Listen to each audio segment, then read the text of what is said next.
కుర్చీ తెచ్చేయి. ఇటువై బిడ్డ. రండి, కూర్చోండి. కూర్చోండి. అలాగేనమ్మా. ఏంటయ్యా మీరు ఇలా వచ్చారు? ఏం లేదు, మీ ఇంట్లో వాళ్ళందరి జాతకాలు కావాలి, తెచ్చివ్వండి. అందరి జాతకాలు దేనికయ్యా? రాబోయే జాతరకు మన రాయుడు గారు ఊర్లో అందరి జాతకాల్లోని దోషాలు పోవడానికి గుళ్ళో హోమం చేయిస్తున్నారు. అందుకే ఇంటింటికి వెళ్లి జాతకాలు తీసుకుంటున్నాం. మాకు కూడా అనుకోకుండా కష్టాల మీద కష్టాలు వచ్చేలా ఉన్నాయి. చూస్తుంటే జాతకాల దోషం ఉండొచ్చు అనిపిస్తుంది. సరిగ్గా సమయానికి వచ్చారు. ఇప్పుడే తెప్పిస్తానుండండి. అలివేలు, వెళ్ళి జాతకాలు తీసుకురా. అటగినయ్యా.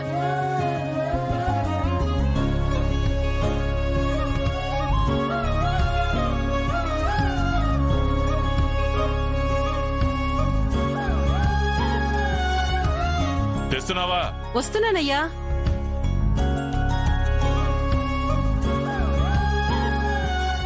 ఇవ్వండి.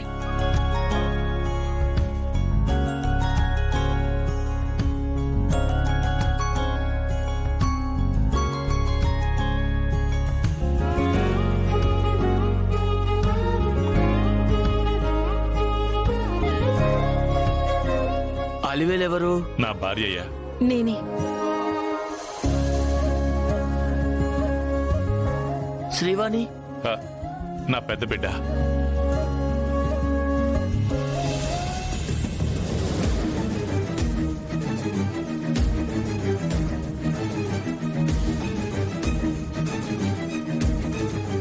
అదేంటి ముగ్గురు జాతకాలే తీసుకొచ్చావు?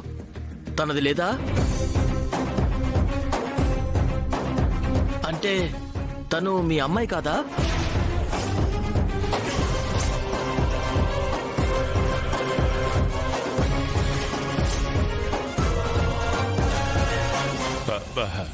అలా అంటానేటండి. తను మా బిడ్డే, పేరు ధరణి. అవునయ్యా, తను మా కూతురే. మరి తన జాతకం లేదెందుకు? అంటే అది తను పుట్టే సమయానికి మేము ఈ ఊరు వదిలేసి వెళ్ళిపోయాం కదయ్యా, అందుకే రాయించలేదు. రాయిద్దాం అనుకున్న ప్రతిసారి తోలుబొమ్మలాట వల్ల ఊరూరు తిరగాల్సి వచ్చింది. అందుకే ఇప్పటిదాకా రాయించలేదు. సరే అయితే తన పేరు, పుట్టిన తేదీ, సంవత్సరం చెప్పండి. దాని ప్రకారం జాతకం మేమే రాస్తాం. అయ్యా,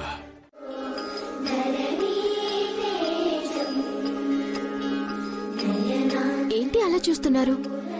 కుంకుమ పెట్టుకోరా.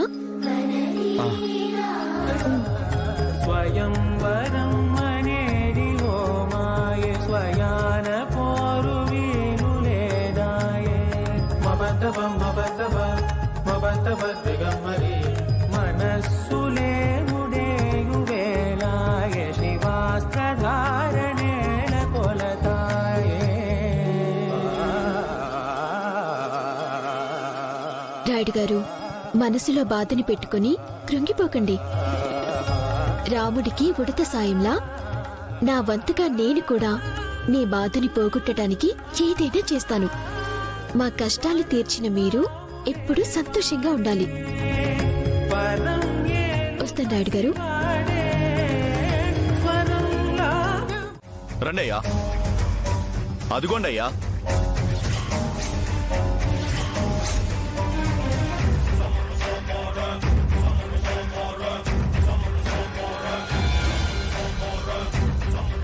నన్ను వెళ్ళి లేపేయమంటారా? ఏం చేసినా మన చేతికి మట్టి అంటకుండా చేయాలరా.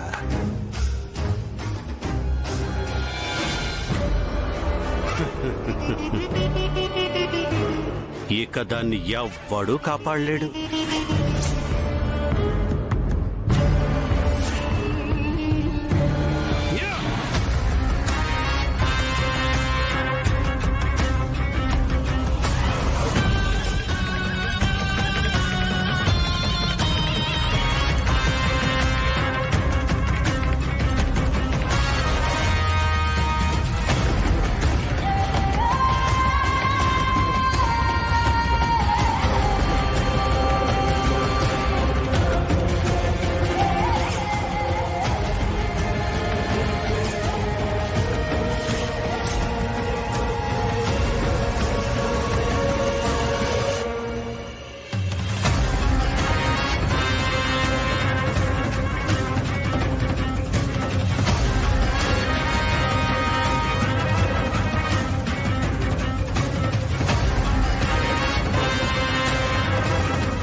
వెనక్కు చూడు.